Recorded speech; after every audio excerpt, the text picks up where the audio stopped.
quickly go through these. These are the type that you're going to have on your quiz. The first thing you're going to do is sets of numbers, okay? If you can simplify it, simplify it. And by that I mean if it has a perfect root, figure out what the root is. If it is a fraction that can reduce to an integer or a whole number, reduce it, okay? But if it is something that will not reduce, like 2/3, you don't need to do anything with that. You just need to figure out what set it's in.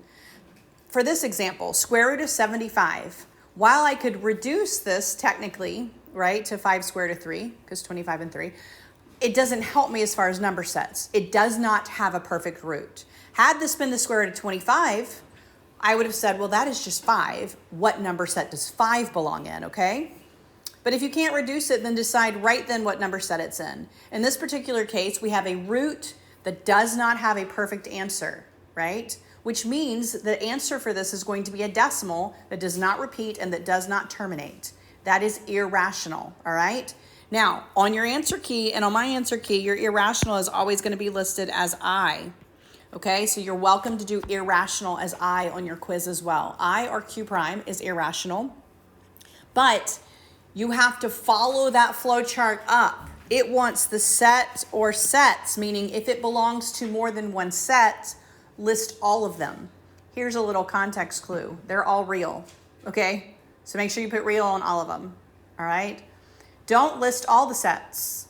You won't get any credit if you list all the sets for all the numbers, right? Because I'm not going to be like, well, one of them's right, okay? So know what set it is, most specific set, and then work your way up. In this case, the most specific set is irrational, which means this number is irrational and it is also real. All right, and so those are your answers, irrational and real for this particular one. So your rules for addition are if it has the same sign, you just add and keep the sign of the one that's further away from 0, the one that is larger per se, all right? If they are different signs, if they are same sign, you're just gonna keep the sign. If they're different, you're gonna subtract and keep the sign of the larger one, all right? So the first thing you wanna do with these is, I personally would change them to addition, adding the opposite, all right? Because the most problems we have with positives and negatives is not figuring out what my final answer should be, all right, as far as positive or negative goes. And so you can actually determine that right up front. I can look at this first one. It is subtracting. So the definition of subtraction is adding the opposite. So for this one, I would actually go ahead and change this to adding the opposite, which means it's going to just be 13 plus 8. Well, that's easy, right? 13 plus 8, same sign. We're just going to add them and keep it a positive. And so 13 plus 8 is 21. They were both positive, so my answer is positive, okay?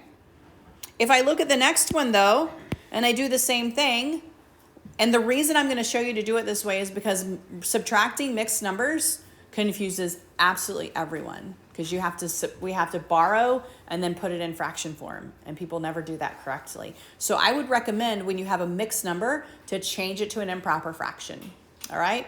So I have a 1 minus improper fraction. We're going to multiply up. 6 times 2 is what? 12.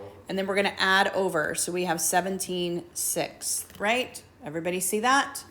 And then I'm subtracting fractions. I need to get a common denominator. It's really nice when it's 1, right? Because that's just the denominator over the denominator.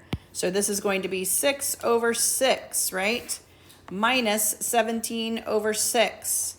So subtraction is adding the opposite. I am adding numbers with different signs. I have a positive 6 and a negative 17. So I need to subtract those. What is 17 minus 6? 11. Right, and so I have 11/6, and then I'm going to look at these two. Which one moved me further away from 0, the positive or the negative? Which one moved me further away? This one moved me 6 away from 0. This moved me 17 away from 0. Which moved me further? The negative. So since the negative moved me further away, I should still be in the negative, right? And so this is going to be a negative 11/6. You're going to look at whichever one is the larger absolute value, right? Pretty much is what they're asking, okay? And so that's how you're going to determine what your answer is. My answer is going to be negative here because the 17 was negative and the 6 was positive. Had it been reversed, had the 17 been positive and the 6 been negative, this would have been a positive answer, okay? Any questions on? All right, so when you have multiplication of fractions, you literally just multiply across.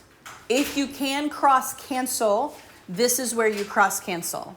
All right, you can reduce from any numerator to any denominator. So you can reduce straight down. Had this been 2/4, I would have reduced it first to make my number smaller.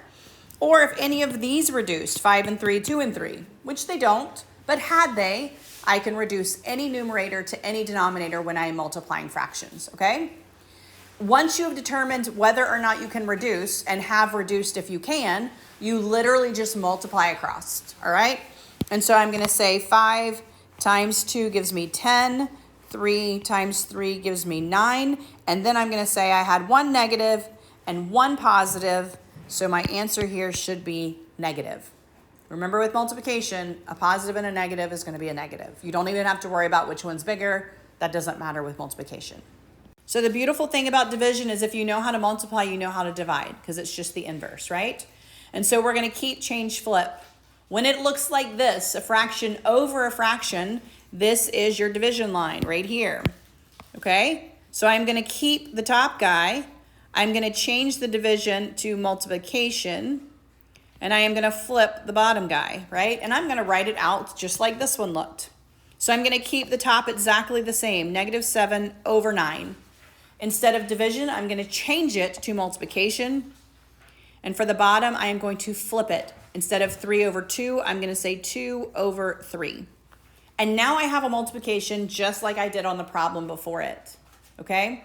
Which means I can cancel, cross cancel if possible. In this case, no. And once I've determined if I have reduced it all the way, I'm just going to multiply straight across. 7 times 2 is 14. 9 times 3 is 27. I had one negative and one positive. My answer is negative, right? And so that is my answer, -14 over 27. Order of operations. So order of operations, do you do your grouping, you do your exponents, you do your multiplication, division, you do your addition, subtraction, all right? And so that's how we're going to do this. So this first step here is division because I don't have any grouping, I don't have any exponents, all right? And so I'm going to divide here. I have -4 plus -6 minus 15 divided by -5. What is that? 15 divided by -5. -3, all right? And then I'm going to use the same process, right? I have minus a -3. I'm going to change that to plus a +3. And then I'm just going to do addition, subtraction from left to right. -4 plus -6, that's -10, plus 3. I have different signs, subtract, keep the sign of the larger. And so you should get -7 here, all right? Order of operations, grouping, exponents, multiplication, division, addition, subtraction, all right? So you should have your grouping, your exponents,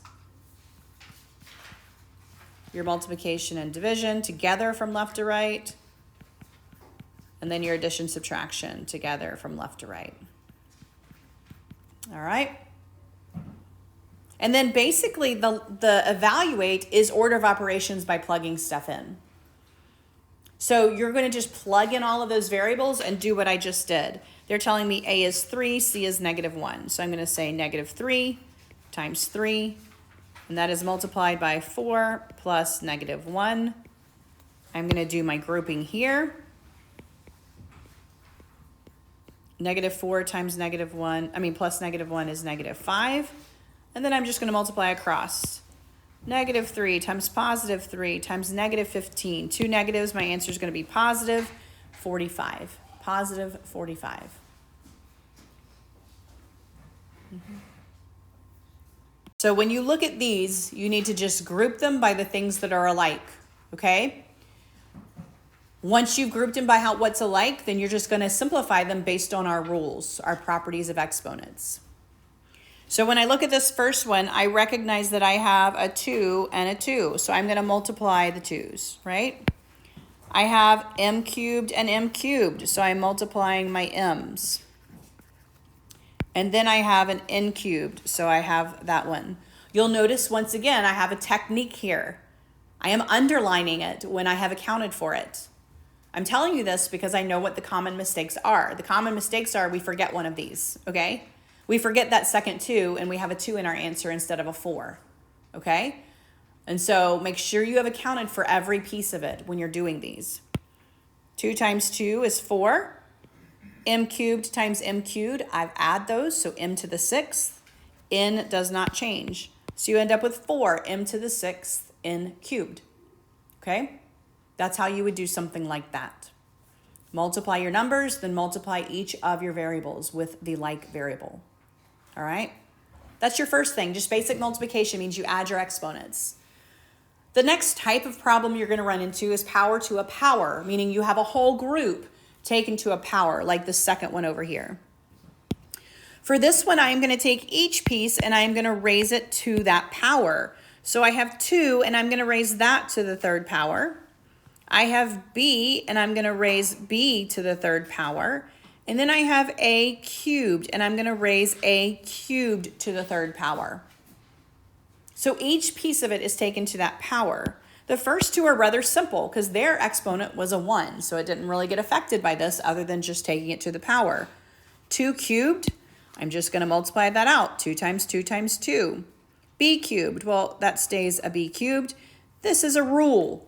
When I have a power to a power, I multiply those, all right? Power to a power, I multiply. So I'm going to end up with something like that. All right, I will say when I do these, I put these in alphabetical order. So if I had done this answer, I probably would have, my final answer, and you don't have to, but my final answer would probably look something like this, because that's how my brain works, and I like it to be in order.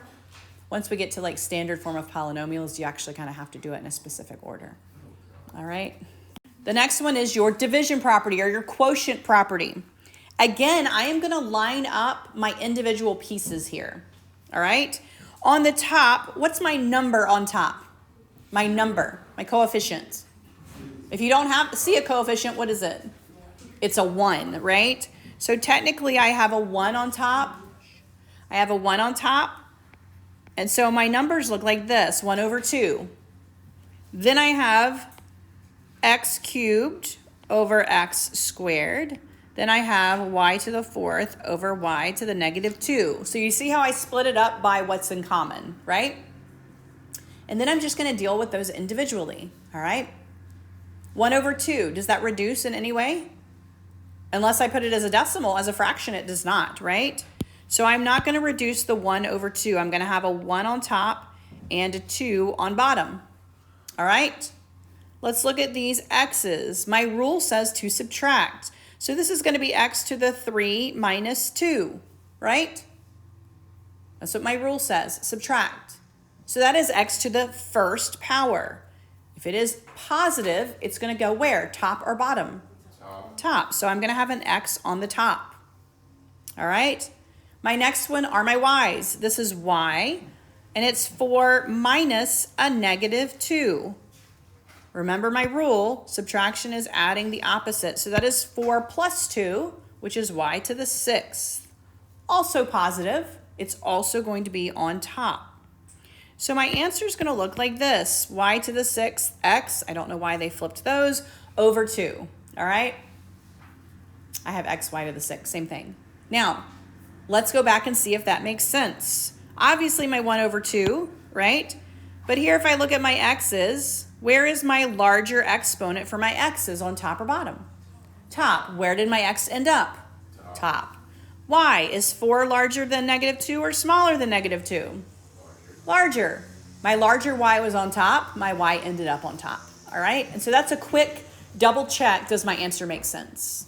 Did they end up where I thought they would end up? All right? All right, so we're going to look at this one. We have 2xy cubed raised to the negative 3rd power over x cubed y to the 4th. So for something like this, I am going to simplify my top first. All right, so I'm actually going to simplify this numerator. By simplify, I'm just going to take them all to that negative 3 first. So I'm going to say 2 to the negative 3 times x to the negative 3 times y cubed to the negative 3. And I'm going to leave this bottom part alone. I'm going to scoot these over a little bit. We'll cover up our answer.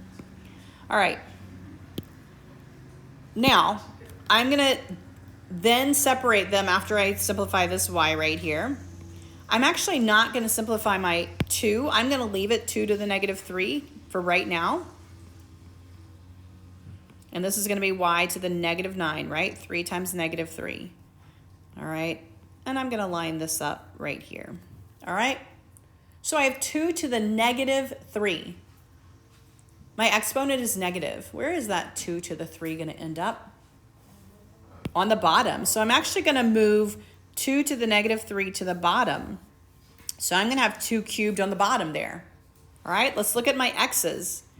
My x's. Before I even do this, where do you think my x is going to end up? Negative 3 is on top, positive 3 is on bottom. Which is bigger? Right, would you rather owe $3 or have $3, right? Bottom. So likely my x should end up on bottom. What about the y? Where should my y end up? Negative 3 and positive 4. It's probably going to end up on the bottom if I do this correctly, right? So I have x to the negative 3 minus 3. What's negative 3 minus 3? Negative 6. Negative 3 plus a negative 3. So this is x to the negative 6. Where does he go? On the bottom. I have y to the negative 9 minus 4, which is plus a negative 4. What's negative 9 plus negative 4? Negative 13. Where's my y going to end up? I have everything on the bottom. What needs to go on top? A 1. Anytime everything moves to the bottom, make sure you put a 1 on the top, okay? And then you want to simplify that 2 cubed. 2 cubed is just 8. So you end up with 1 over 8 to the 6th, y to the 13th. Take it one piece at a time. Numbers, then each variable individually. All right? So for this one, I am just going to group them up. This is subtraction. So you can do this 2 ways. You can just make sure you're subtracting, or you can change it to adding and change everything in the second group to the opposite sign. So I could write it that way and just do subtraction when I do each piece. Or I can, let's just move that over. We don't need that. I can do this piece and say, instead of subtraction, I'm going to say adding, and I'm going to change every piece of it. This was a positive 3 n cubed. That's a negative 3 n cubed.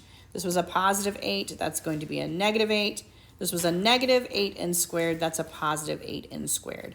So I can either subtract and make sure that I am indeed subtracting correctly, or I can change it to adding the opposite, okay? Whichever one you want to do is fine. You do want to make sure you pair up like terms. This has to be the same variable with the same exponent. So I'm going to say 2 minus 8, or over here, 2 plus a negative 8. What is 2 plus negative 8? Negative 6. Yeah, so I have positive 2, negative 8. Those end up being a negative 6. My next set, n cubed. So I have n cubed minus 3n cubed. N cubed plus a negative 3n cubed. So what am I going to get? Negative 2n cubed. And then my last one is 8n squared minus a negative 8n squared. Or you can see when I changed it to addition, 8 plus 8. So I end up with 16. All right. So once again, I'm using a tactic of underlining to make sure I have accounted for all of them.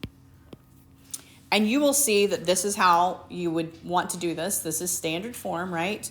So they did highest to lowest exponent. So they listed the n cubed first, then the n squared, then the number without the n. That is standard form, all right? I will not count off at this point if you don't put it in standard form, but just so you know what standard form is when you check your answers. We will get to standard form, and then you'll have to start doing it.